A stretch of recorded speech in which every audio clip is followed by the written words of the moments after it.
Sometimes the best stories in golf aren't found on tour. You'll find them at the back of the range. And here's your host, Ben Adelberg. And thank you again for joining me here at the back of the range. I'm your host, Ben Adelberg. This is, holy cow, this is episode 20. Lots of great tournament wins over the weekend. Jason Day back in the winner's circle again for the second time this season on the PGA Tour. Bernhard Langer picked up another win on the Champions Tour. And on the amateur side, the team of Casey Dezenovich and Ronnie Davis picked up their first win at the Florida State Golf Association's two-man shootout at PGA National. Congrats to everyone.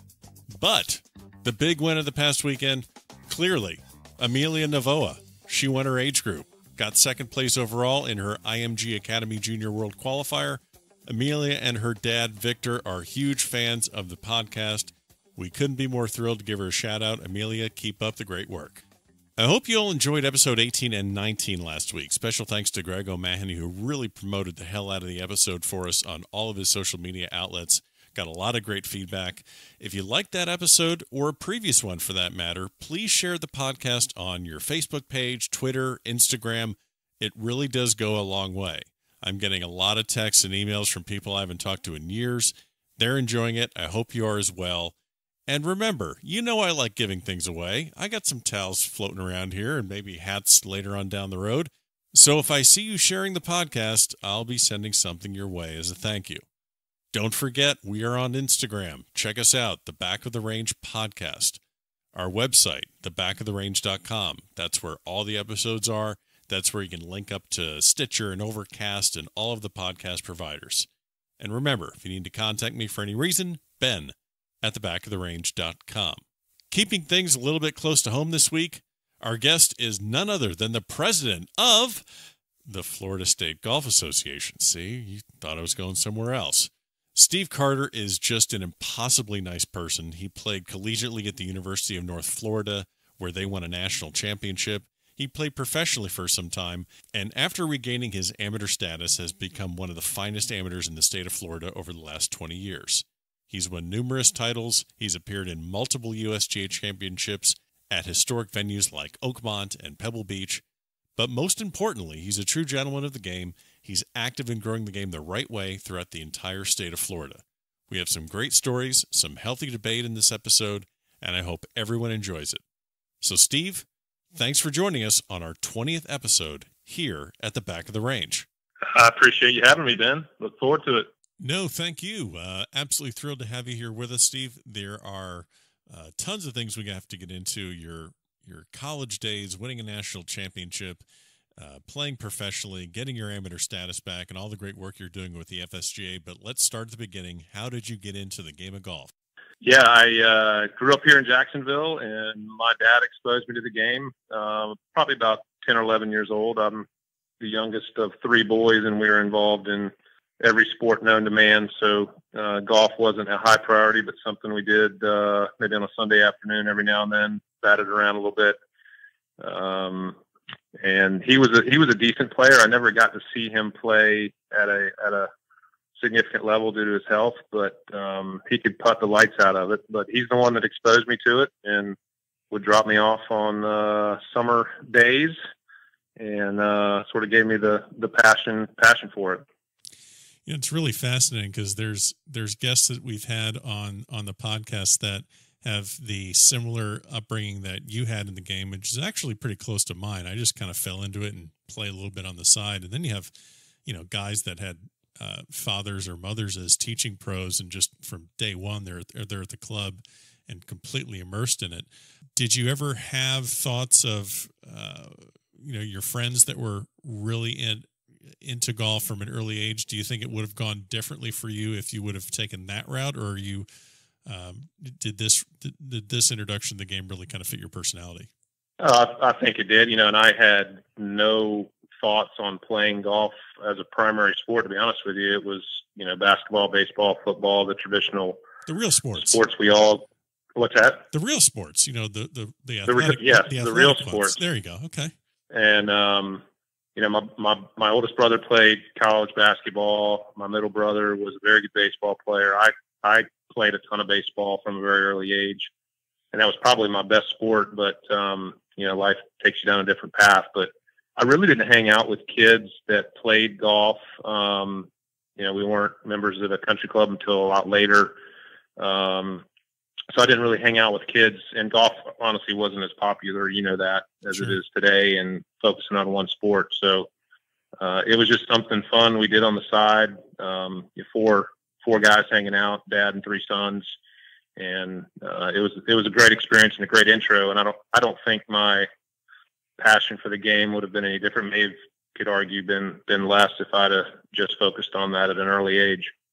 So what was the typical game? Was it you and your dad, because you were the youngest, against your two older brothers, or what was the standard game that you guys had? Yeah, that's typically how it played out in all sports. Usually whether it was 2-on-2 basketball and one of my brothers would block my shot, so my dad would block theirs. Golf, we were all at all kinds of different levels. So I don't recall a specific game. I just remember it was really cool to get to drive the golf cart and, maybe get a soda and a hot dog or something like that. That was the highlight. But we had some fun, and there wasn't a whole lot of betting going on, but we were all competitive and wanted to beat each other for sure. Well, it doesn't sound much better than that. I mean, just, Coke and a dog at the end of a hot day of playing some golf in Florida. I mean, what else do you really need, right? Yeah, throwing a sweet tea and maybe a Snickers bar there too. All right, there you go. So when did baseball kind of get phased out? Because I'm assuming you played in high school, because you definitely played in college. So when did baseball kind of phase out, and then you started going on that path of golf? Yeah, it happened to me when I was, I guess, 15. I got injured a couple times in the same area of the knee. I went through that weird growth spurt that we were all going through. So some of the contact sports started to be limited, and started playing some junior events and just in the city of Jacksonville, and had some fun with it. So it was 15, 16-ish when I really started just playing golf, and wasn't playing anything else from a major competitive level. When did you start thinking about, okay, I want to maybe take it to one more level, see if I can play in college? How do you get noticed if you really don't have a whole lot of a junior background in the game? How did you get noticed, and how did you play in college? Yeah, I probably didn't really get noticed. I could shoot some decent scores for 9 holes, and again, it's such a different era today in the access to tours. That there was the AJGA, but we didn't have the financial ability to go travel and play all over the place. And honestly, I wasn't good enough to be able to play at that level with the David Duvalls and those types. But I was decent. I wasn't great, and I think coming out of high school, playing some tournaments, playing a couple state events. I started to improve fairly rapidly, but my golf coach, which was my guidance counselor in high school, had some college connections and had, gotten my name out there in a few small circles, but that wasn't on my heart and where I wanted to go. So I really didn't have the intent or the plan to play college golf in high school. Just sort of spawned from there. I don't think I've ever heard of a guidance counselor also being the golf coach. I've heard of like the history teacher, and I've heard of that, but it seems like that's kind of a contradiction, because a guidance counselor wants you to get your life together and make solid choices about your future. And golfers just kind of want to chase after the dream. That's kind of what we do. We're just always tinkering and working, and just we will do stop at nothing to improve our game. Did he ever tell you that? Yeah. Okay, so I'll let you take from there. No, well, I say golf coach was just a title. Mr. Al was a great man. He knew nothing about golf. However, he had a valid driver's license and a van, right? He had a red Toyota truck that he would, get us from tournament to tournament. And also, by the way, he always had a Snickers bar, so he was always a friend. But man, he was a great man, and I tell you.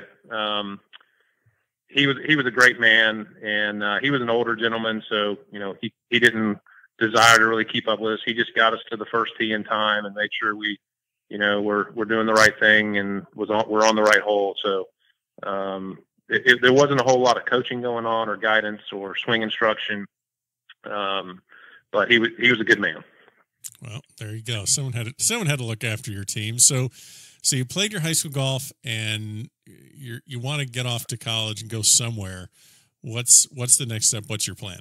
I really only had one plan, and that was go to Florida State with all my buddies, and that's what I did for a couple years, which was a phenomenal experience. Made a ton of great friends. Was in a fraternity, having a blast doing that thing, and tried to walk on at Florida State unsuccessfully. The qualifying or walk-on experience was 4 rounds out at Seminole Country Club, and I recall playing fairly well. There was probably 30, 35 guys trying to walk on, and the current coach, I won't mention his name, but saw me hit 2 golf shots. One was the first tee shot, and then he saw me hit a bunker shot at some point. So I think the process of walking on was just something that they entertained to try to maybe find a diamond in the rough, and but no one was chosen, and really soured me on golf. I didn't play for quite a while, and just was doing my thing over Florida State.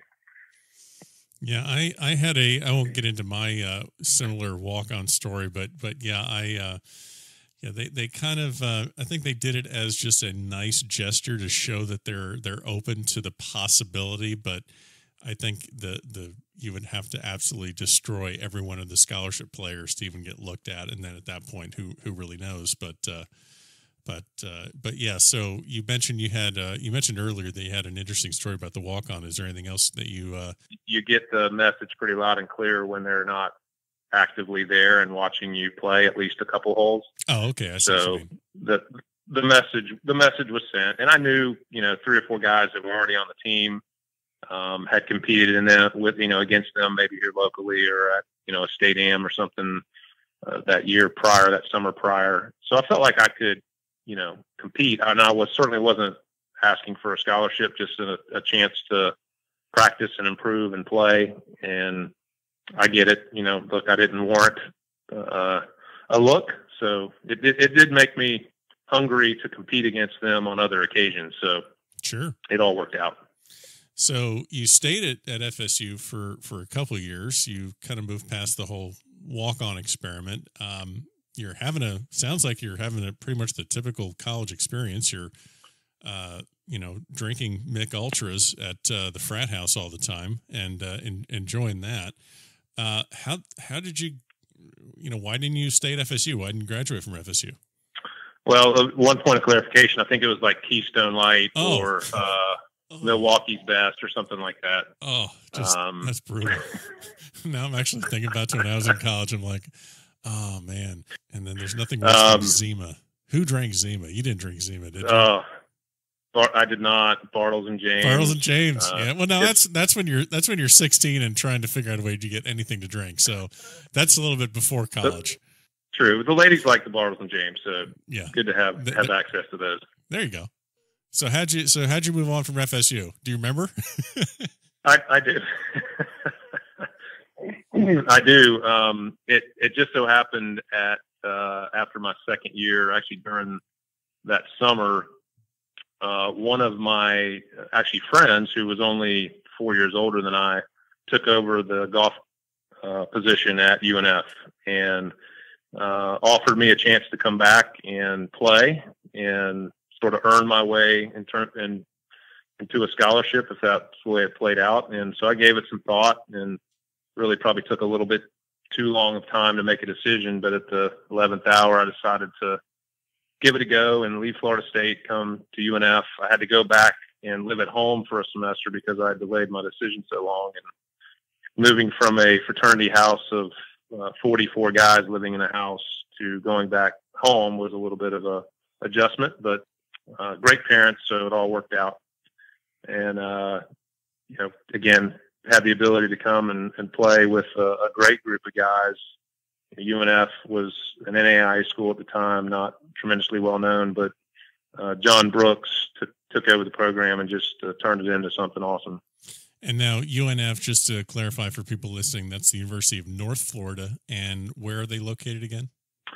Here in Jacksonville, the Fighting Ospreys. Okay, so, there you go. Yes, now full Division I, and very, very solid program. I think, let's see, recently, is it Kevin Phelan? Is it Sean Dale, our alums there? All those, yes. Yeah. Yeah, Phelan got into he was doing pretty well in the Open and the U.S. Open a couple of years back. But those are the two names I remember. What are some other names that still ring a bell from your days back there at UNF?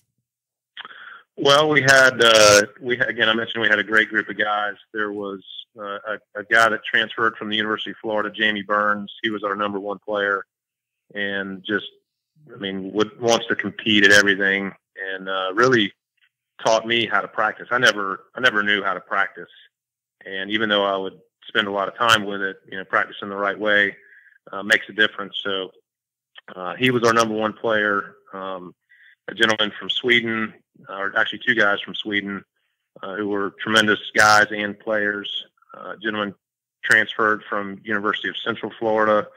And then they also had a good nucleus, 2 or 3 guys that were already here playing, Rob Ireland, and a few other guys, Stephen Motson, Lars Haglund. So we formed a really, really good team, tight-knit group. I'm still great friends with all those guys today. And it was a really, really cool time in my life, and very fond memories. And we played some really good golf. One thing that John Brooks did was he got us into really premier tournaments, Division I tournaments. So here's this little NAIA school, playing against the Floridas and the Alabamas and the Florida States and North Carolinas, which ultimately made us a lot better players and a lot better team. So that was a huge component to our success. So you mentioned, and I caught a bunch of things you just said right there, and kind of going to ask you a couple of these things later down the line. But you mentioned learning how to practice. A lot of people that either have played college golf, or people that see these college golfers coming up now, especially with we have a lot more TV coverage. We have the U.S. AM is on Fox Sports now, and Golf Channel obviously is putting a lot more college tournaments on TV. But you mentioned learning how to practice. Give me, let's say there's no tournament and you're not traveling at all and you're staying on campus or you're staying home. Give me what the typical week looked like for you. I'm assuming you went to a couple of the classes, but let's not get crazy. So, but yeah, it was amazing when I transferred. My grades went up to UNF from Florida State, but from a large school to a small school. Yeah, there you go. So yeah. Exactly. Shocker. All right, so give me a typical week, what that looked like, and what your practice sessions were like. Yeah, a typical week was all of our classes were in the morning.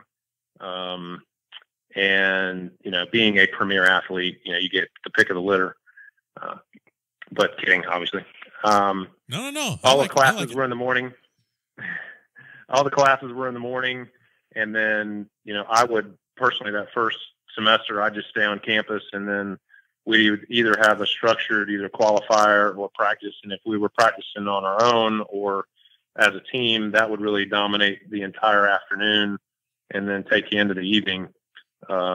Structure wise, we worked out a couple mornings during the week, and that could be running as a team or lifting, doing weight training, things like that, which in the early 90s was a little ahead of its time. But it was a lot of competition, a lot of playing, a lot of short game work, and if we didn't have qualifying, it would be just game after game around the short game area, playing points games for Cokes or whatever. And just getting that competition and also improving, but just an enormous amount of time in the short game area and learning how to use your wedge, hitting high shots, low shots, buried lies, anything imaginable. You mentioned your coach got you into these D1 tournaments against SEC teams like Florida and Alabama. What was your mindset going into those tournaments? Not only, I mean, do you know how your coach was able to do that? And once you got in there, did that change anything for you guys going into those events? Well, I can tell you part of how he did it is he started hosting a tournament here in Jacksonville in March. And it originally started at Queens Harbor. Now it is the John Haidt Mercedes-Benz Classic at Sawgrass Country Club. So, you know, a lot of these premier schools still may be in some cooler weather in March. So the opportunity to come play down in Florida, spend 3, 4, 5 days, and, you know, get your team ready for the spring season was appealing. So as a favor, we got invited to some of these other tournaments. So that was a huge thing that he did, and to have the foresight to do that, and just the relationships with the coaches in general. But, you know, once it really started feeding off itself as we had success. And, you know, I remember we won over at Tiger Point in Pensacola, which was Alabama's host tournament. And, you know, once you have some success and certainly win an event, it wasn't a shock to see us, you know, get invitations into other events. Well, you mentioned success. You guys won the NAIA National Championship in 91 and then 93. Did it really sink in? Did you know you guys were that good? Like in 91, did you have any idea? I mean, obviously in 93, I was assuming you guys were just rolling into that thing with a lot of confidence. But, I mean, your NAIA school, how'd you feel in 91? Did you think you were going to do it? Well, I didn't feel as great because I didn't get to go. But that was probably a little more unexpected. We had a really good team, but I know there were a couple other teams that were probably favored. But you know, certainly in '93, we were heavily favored, and certainly we delivered on being heavily favored. Yeah, I'm looking at the stats here, and I was able to pull up some of this. This is, I mean, you had 4 All-American selections. That's yourself, Sandy Davison, Chris Tootin, and is it Tootin or Tutton? Tootin, yeah. Tootin, yeah. So you have 4 current titleist guy, by the way. Yeah. So you have 4 NAIA All-American selections: Chris Tootin, Sandy Davison, Jamie Burns, and yourself. You guys win the team. You know, the team portion by, 55 strokes. And then I'm assuming you know this about yourself, but you actually still hold the record, lowest 36-hole individual total. You're at 134. That had been just a ridiculous week. I mean, give me a story about that week, other than the great golf, but I'm sure you must remember that very, very well. Yeah, it was a blast. And I remember us getting in the van, heading back to the hotel after the first round. And I think we shot 13 under as a team. Rings a bell. And our coach, John Brooks, said, "All right, boys, good job. Beat it tomorrow." And we came out and shot one better the next day, 13 or 14 under. So it was an incredible week. We had an unbelievable time. Of course, we were here at home at the Valley course at Sawgrass, so that certainly helped. So during this championship, you guys are winning, you're running away with this national championship, borderline unfair to the other teams. And it's not an easy course. This is at the Valley course at TPC. I mean, this is a challenging course. Now your round, you shot 67, 67, 78, 73. What do you remember what happened during the round where you shot 78? I mean, did you guys kind of go out a little too late the night before? Did you forget your shoes? What happened with the 78? No, we were pretty well monitored, so there was no shenanigans going on the night before. But I don't know if I've ever disclosed this before, but I had cleaned out my bag the night prior and forgot to reload on golf balls, and I ended up only having a sleeve of balls in my bag that third round, 2 of which I lost on the front 9. So not saying that was the sole reason for the 78, but it certainly added to the anxiety level and having to play the whole back 9 at the Valley, which there are some holes with a lot of water on it. And thankfully I'd survived. But I do remember my brother, and my parents being out there, and I told my brother or told someone that I was really low on ammunition, and I think they're hunting around trying to find some Titleist golf balls for me, but thankfully I didn't need it. And you have to, and obviously if you run out of golf balls, you can't put a card in, so that means that your score is automatically going to be the one that isn't counted. So if one of your other teammates, now that 78 probably, that didn't get counted, did it? I don't think so. Okay. I don't think so. So that, it sounds like that wasn't even a fair fight with all the teams coming into your backyard, and then you just smoke them by 55. That was your senior year, is that correct? That is correct. Okay, so that's how you go out as a national champion. Really can't do it much better than that. And then after college, I'm guessing you're coming to that realization, like, okay, what am I going to do? And you decide to play professionally for a little bit. Is that correct? I did. I tried to give it a go. I had, I had improved pretty rapidly in my time at UNF, and became a lot more consistent. And I was always the type of golfer that could make some birdies, but early on, I was the guy that was going to throw in a big number or two that would damage the score. But I had a desire to see how good I could be, and was fortunate enough that my parents were able to help out and get me going, and played for about a year and a half, and it was an unbelievable experience. Played some of the Florida mini tours and played the Hooters tour for about a year and a half, and traveled and saw some unbelievable sights and made some unbelievable relationships that I still have today. And it was a great learning experience. So these mini tours, today everything is online. You could pay for these events online. You can get, hook up your, checking account to a PayPal account, and everything is just very, very transparent. It's run it's pretty seamless. If you have a smartphone, then you have your own office with you, and you can handle your entry fees and things like that. What were the mini tours like back then? We're talking about like 94, 95. Correct. So I can't. I imagine just the characters you're running into on these tours are just absolutely nuts. I mean, it sounds like you're pretty much the typical, hey, I just got out of college, I'm not going to get a real job yet, I want to give this a shot. There's got to be some wild people that you're running into. Oh, yeah, man, it was quite a mixture, I'll tell you that. And that was part of the intrigue. And, as you meet people and learn their story, and whether it's, a guy that's sort of living in his van and he's got his wife with him, and they're all in, man. Everything they have is in that van, and they're traveling week to week. And, or, the guys that maybe have access to more things than you do, and watching their program and how they operate. And it was an interesting mix, to say the least. And, every week it was 168 guys at the time that had paid $500 per tournament from an entry fee.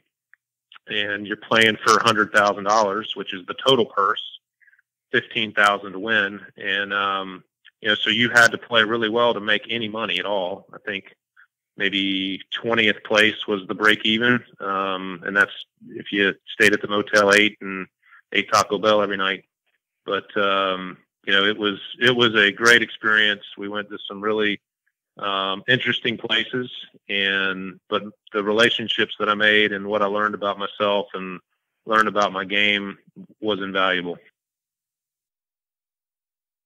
So you mentioned you're bouncing around the Hooters tour, and obviously mini tours. Just the stories out of these tours are just infamous. Just people just living out of their cars. They're scraping money together just to eat, and you got 6 guys to a room.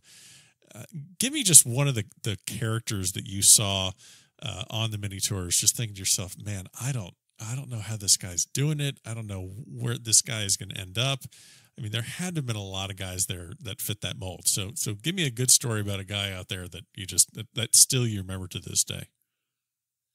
Yeah, well, I remember a ton of guys, but one guy in particular that I spent a decent amount of time with is a guy named Brian Contact.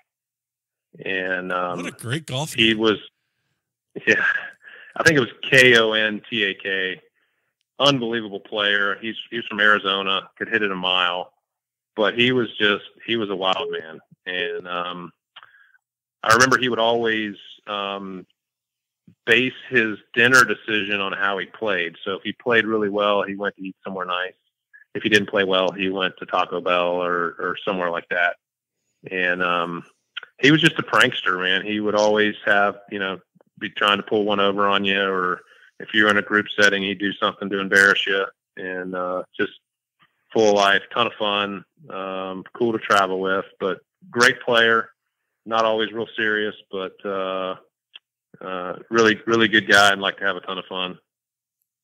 I think that sounds like just about everyone else, just everyone on the mini tours. I don't see how that.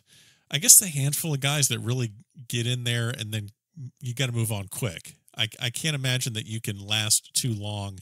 Forget about the finances, but it just doesn't seem like it grows a tremendous work ethic. I mean, at some point, like you can't spend. I mean, how many years can you really spend on the mini tours and think you're going to make it?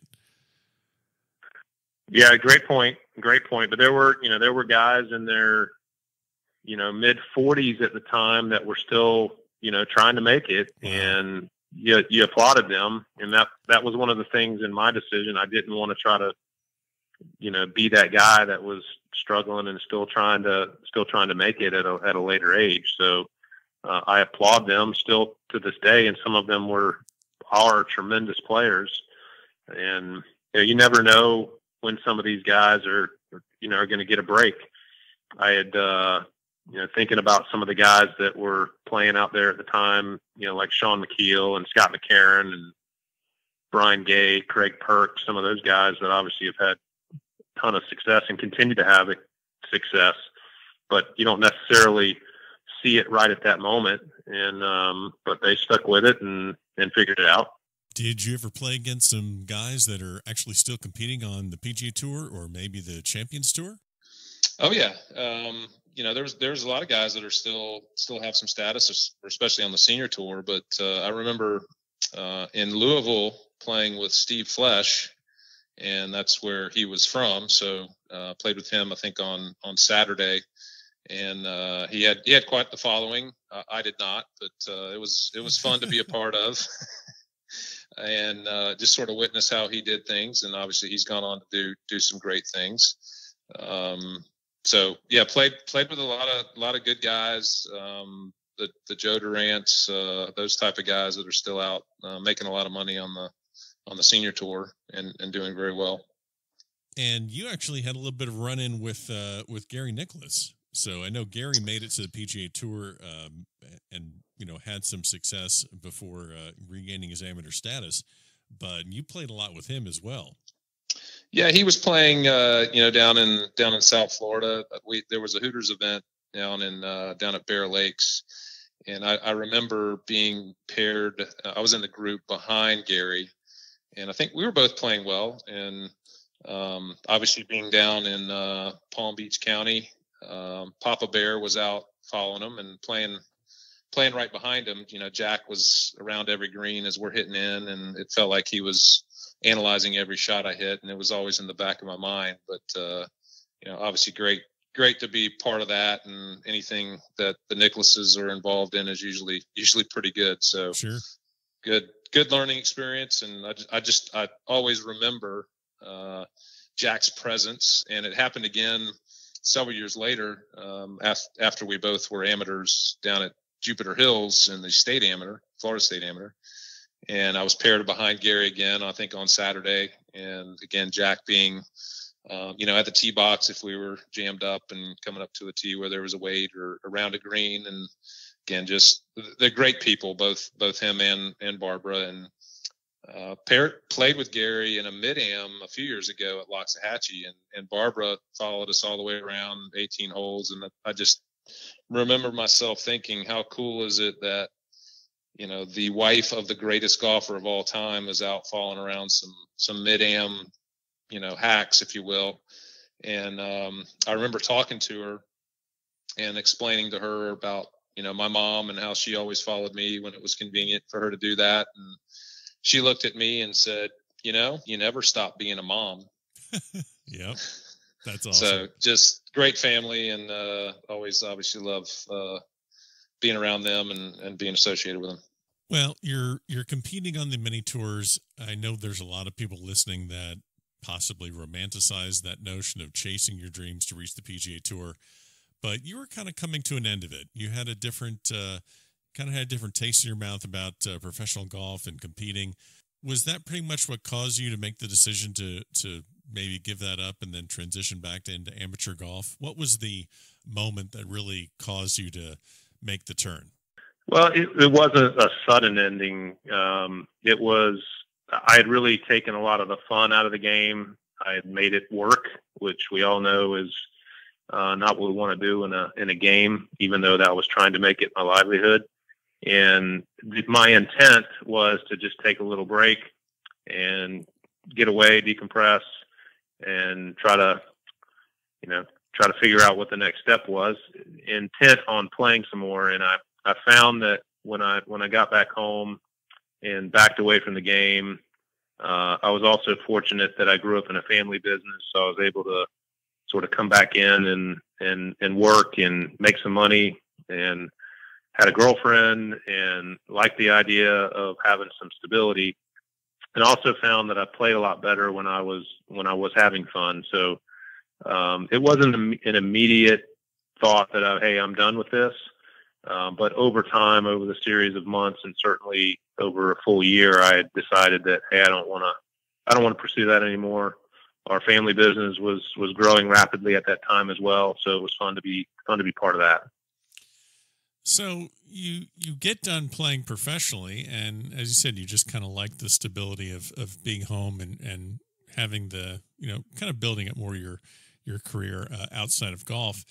So you didn't really play much for several years after that. I mean, we're talking, I'm just kind of guessing that your age is going to be around, like your mid to late 20s. You really didn't play all that much. Is that correct?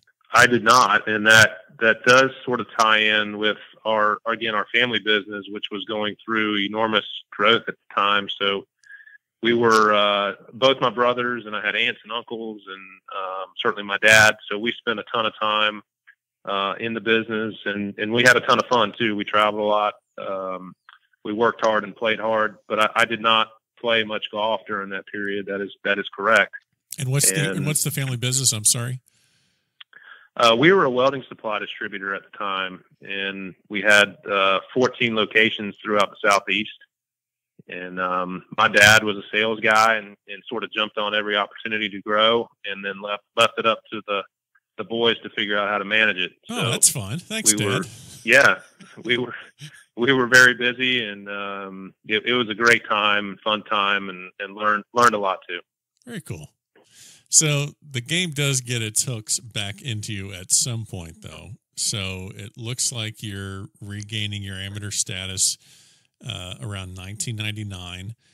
And I guess, just looking at the stats and looking at what you accomplished with Florida State Golf Association events and some USGA events, I mean, you've played in six of these USGA events, and your 3 USAMs are, USGA always does great with their venues, but man, you go 99 at Pebble Beach, 2000 at Baltusrol, and 03 at Oakmont. I mean, those are arguably the top 3 that you can, if you pick 3 of them out of a hat, those are the top 3 you can pick. How exciting was it to get back into high level tournaments?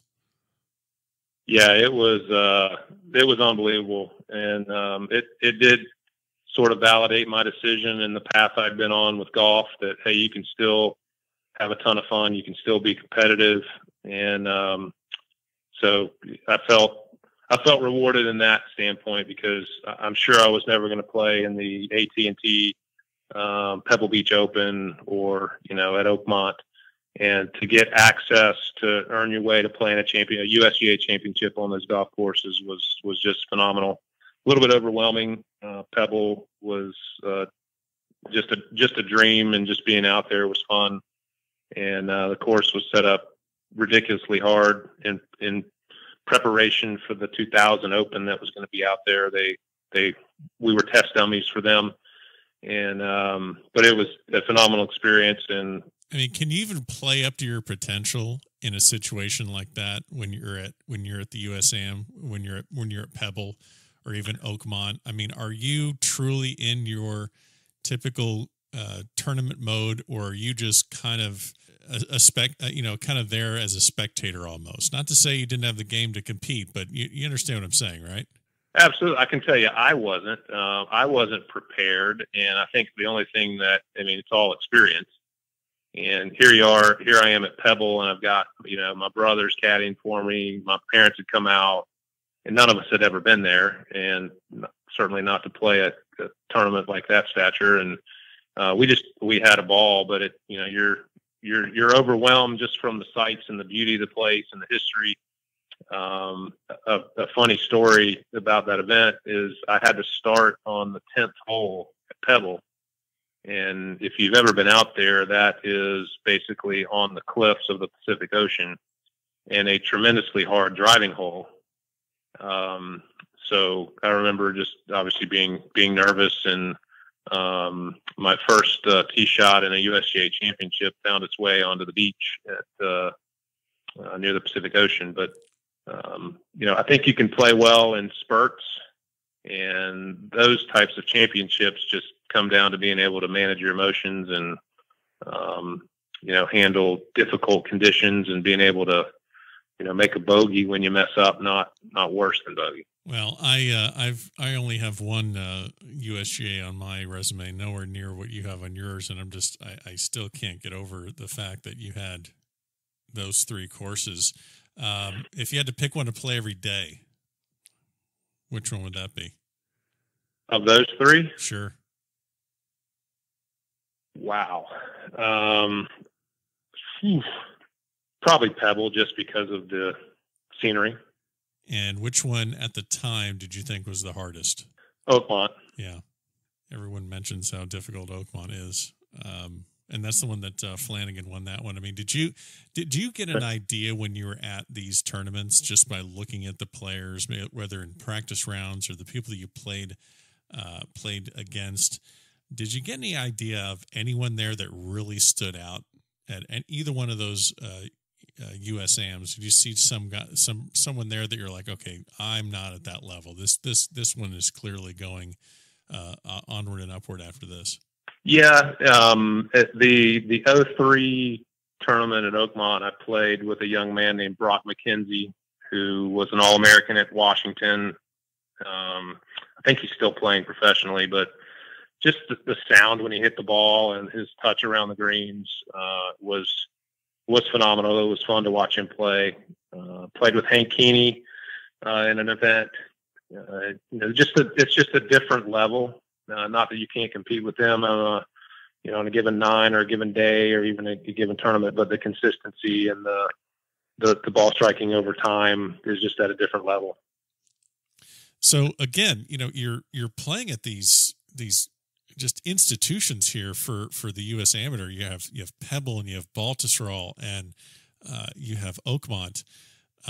Actually, all 3 major championship sites for Mr. Nicholas. So there's a little bit of trivia there. That must be a nice thing to know about that. So tell me a little bit about Oakmont, about your start at that tournament. Yeah, so a couple things. First of all, one of my business partners had come up to caddy for me, and which was awfully nice. He was not able to make the practice round at Oakmont, so he had no idea what he was walking into, even though I tried to explain to him. But like me, he was also a little nervous. And the first tee at Oakmont, which is right by the main putting green in the clubhouse, and he's got his caddy bib on, and he's grabbing everything known to man: pencils, tees, yardage markers, scorecards, everything that he can stuff into his caddy bib. And so we go off and we play, and we've played the front 9, and we get around to 16, which is a lengthy par 3, and there's a really long wait. So we're just milling around and just chatting, and he's going through his caddy bib and pulling out some things, sort of cleaning up a little bit. We only got a few holes left, and he pulls out a scorecard, and it was one of the pre-printed scorecards for the group behind us, for George Zeringer. Oh no! Who Zeringer's won the U.S. Mid-Am too. He's not a guy that's just a tourist at one of these events. He's a stick. He's won. No doubt. He's a serious golfer. So, I mean, I immediately started laughing, and then he asked if he should go give it to him, and I said, absolutely not. Oh, so I can only. You should have said yes. Oh. I can only imagine the USGA officials going to get the stuff for the group behind us and not having George Zeringer's scorecard ready. So lesson learned there. But he also, I mentioned him not being at Oakmont for the practice round. On the very first hole, which is a really hard hole, the green slopes tremendously from front to back, and I had left it just short of the green. It was puttable, and again, him not being there, he had no idea of the speed of the greens. So I hit this putt, and it was probably 40, 45 feet, and I hit the putt. I said, whoa, he said, go. And that was sort of how the relationship went throughout the day. I think the putt went 10, 15 feet by, and I four putted to start the tournament and tossed the putter to him. After number one, you walk across the Pennsylvania Turnpike, and I was obviously a little hot under the collar. And by the time he caught up to me, he basically said, "Hey, bud, don't ask me what these greens do anymore." So solid, great way to start. Solid, great way to start the USM. I mean, solid partnership right there. That's yep. So well. Hey, at least you made it there. You made it to Oakmont. I mean, that's a hell of an accomplishment there. But yeah, that's might need to get a new caddy. Now, if you get back into another USGA event, is he getting a call or no? He would. He actually caddied for me at the Mid-Am up in Long Island. Oh, okay. And, so you really don't think that the tournaments are hard enough. You just want to kind of put yourself really behind the eight ball with with a bad caddy. All right. Well, So you move on past the USAMs, and you're old enough to play in the US Mid-Ams, and that was, let's see, you had 05 at the Honors Course and 2010 at Atlantic Golf Club. How different is a US Mid-Am over a USAM? Just the general vibe and feel of that event. It's much different, and for the most part, the guys at the Mid-Am have somewhat accepted their role and responsibilities in life. Most of them have, a lot of them have families, obviously have stable careers, and it is just a totally different vibe. The USAM is, it is like, I assume, like a US Open, just everybody's there for one purpose, try to win, very structured and rigid. And at the US Mid-Am, guys are sitting back, having a beer, chatting. Hey, tell me about your family. Tell me about your careers, creating partnerships. And it's just a totally different vibe that, being through both sides, certainly enjoyed both of them, but the US Mid-Am it has a totally more, relaxed feel.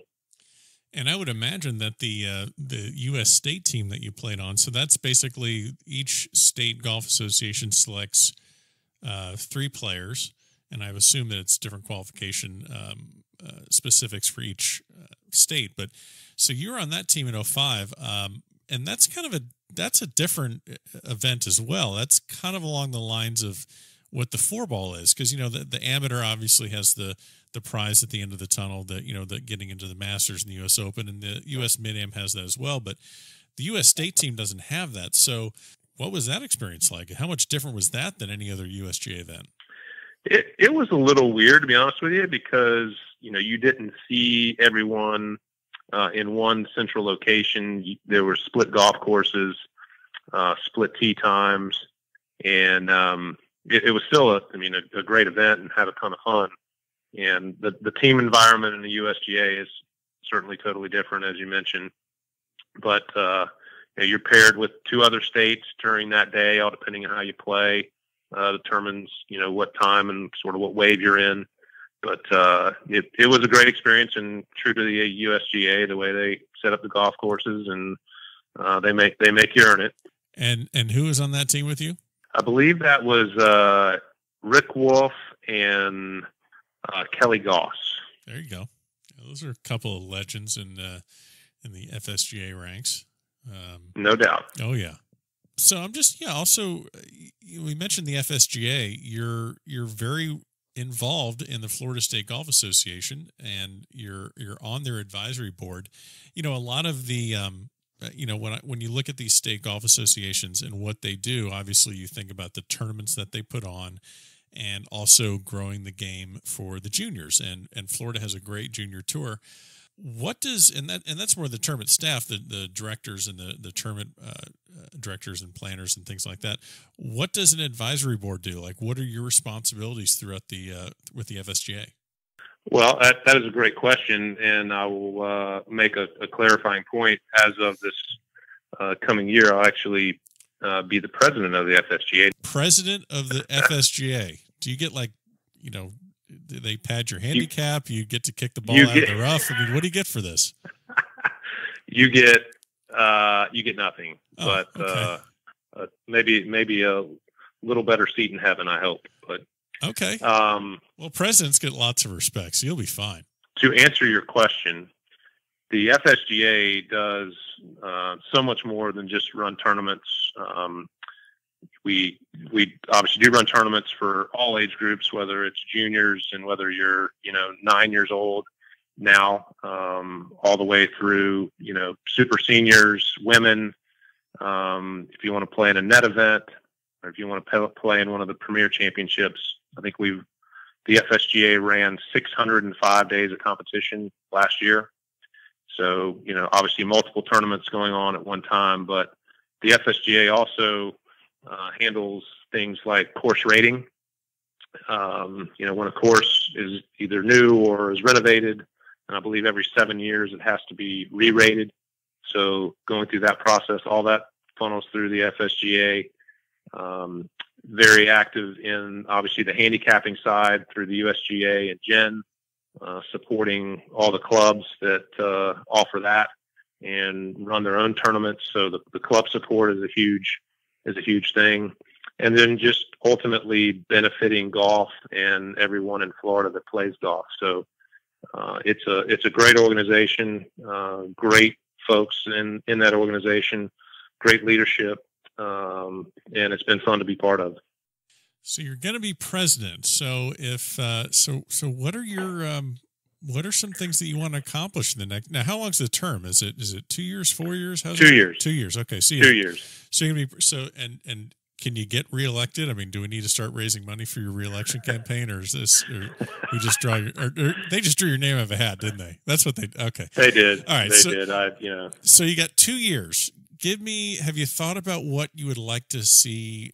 What you'd like to accomplish in the next 2 years? Like, what's something that you could look back on and say, man, I'm glad I went after that. I'm glad we were able to get that done. You know what? That's a great question, but it's a hard question because the FSGA is in such a phenomenal position right now. Everything that has been done over the last really decade or even longer has gotten the FSGA where it is now, and certainly the growth of the game in the junior area. We merged the Women's Association several years back, so it is this total consolidated look at the game of golf in Florida. So it's hard to say, hey, I want to try to improve in one of those areas. With that said, there are opportunities. Continuing to serve clubs in all of Florida in a little better manner, and better communication, and certainly you can always run more tournaments or run them better. So as long as the focus continues to be on the game and how we can improve it, I think we'll be fine. Part of my role is to not mess it up. Okay. That's probably the biggest thing I can do. Yeah. That's not a bad goal to have. That's not bad. So let me throw this question out to you. I just, you mentioned that you play professionally and you got your amateur status back. There's mid-ams kind of fall on both sides of the spectrum with that. Most of the mid-ams are either lifelong amateurs never played professionally whatsoever. And then we also have a lot of these reinstated amateurs. I think the statistic from last year's U.S. Mid-Am in Atlanta, I think it was 40% of the field were reinstated amateurs. Mm-hmm. So you're going to be the president of the Florida State Golf Association in charge of all these tournaments for Mid-Ams. What's your stance on that? Do you think it's fair that someone that played professionally, maybe even a web.com, a PGA tour player, do you think that they can just easily get their status back and then they're competing against guys that never went down that road? Yeah, I think my stance is, and I haven't given it a lot of thought, but I think it should be a little more difficult to get your amateur status back than it is today. If somebody's, had web.com experience and done well, or whatever the scenario, and I don't feel like I was a successful professional player, but you're absolutely right. There is a distinction between, no, and this isn't directed at you. This is just in general. There's a big difference between someone that played a couple years of mini tours right out of college and versus someone that really this was their livelihood for 10 or 15 years. And there is a big difference. And I would agree with that. I don't know how you get to that, qualifying event of determining who's, what that eligibility process or reinstatement process is like. But I do think, depending on someone's tenure playing professionally and their success, that should probably dictate the period of time that they have to wait. Well, you're going to be the president. You have 2 years to figure this out. So, As a sidebar, Mr. Nicholas, we just inducted him into the FSGA Hall of Fame along with Barbara. He did ask if he could regain his amateur status back, and I told him we would take a look at it. Okay. I mean, that would be hysterical just to do. But that's why I'm not allowed to be in charge, make these decisions. I would do that, but then he has to commit to a full schedule of like senior mid-am events and just use it as a marketing ploy for the FSGA. Yeah, he asked if there was an over 75 age division, and we would certainly create one for him. Create one, yeah, it's fine. So that would be hysterical. Well, I got just a couple other questions that these are just kind of random questions that we always ask to all the guests, and it's just a quick bucket of questions. So let's see here. We have Jack's victory. I think I know how you're going to go with this, but so this question is Jack's Masters victory in 1986 versus the 5th green jacket of Tiger Woods. Obviously hasn't happened yet, but which victory would be the bigger one, and which one would you choose? Tiger's 5th or Jack in 86? Jack in 86. Yeah, you're a Nicklaus guy. I'm a Nicklaus guy too. So, yeah, but it's very interesting. A lot of people have different responses to that one. All right, before we let you out of here, you got to answer just one final question. You can give a major championship to anyone in history, alive or dead. No majors, 18 majors, anyone you want to. Who gets the major? Ben, I'm going to give it to you, buddy. No, you can't give it to me. You got to give it to a golfer. You can't give it to me. No. I'm not letting you off the hook that easy. I give it to a golfer. So I've struggled with this, Ben. I'm going to give it to my dad. He loved the game, and I think, actually, you know what? Give it to my mom and dad. Is that possible? Yeah, I think we could do that. We can let you give a couple majors to your parents. Who am I to come between that? All right, mom and dad. I got to keep it in the family. They're the ones that supported me through everything, and my mom's a huge sports fan, and dad got me into the game, but mom sort of supported me all the way through, got me to tournaments, all that stuff. So we'll keep it in the family. All right. Well, Steve, really appreciate the time. We will definitely catch up. I look forward to seeing all the things you're going to do for the FSGA in the next 2 years, and I'm sure we're going to play a lot of golf together. So thanks for being a guest on the Back of the Range, and we'll catch up soon. All right. Thanks, Ben. Thanks for having me. And there you have it, another great episode here at the Back of the Range Golf Podcast. Special thanks to Steve Carter, president of the Florida State Golf Association, for spending some time with us to discuss his playing career and everything he has going on with the FSGA. Don't forget, follow us on Instagram. I have a couple announcements coming up very soon about some upcoming guests. If you have any questions, feel free to shoot me an email, ben@thebackoftherange.com. In the meantime, have a great week. We'll see you next time here at the Back of the Range.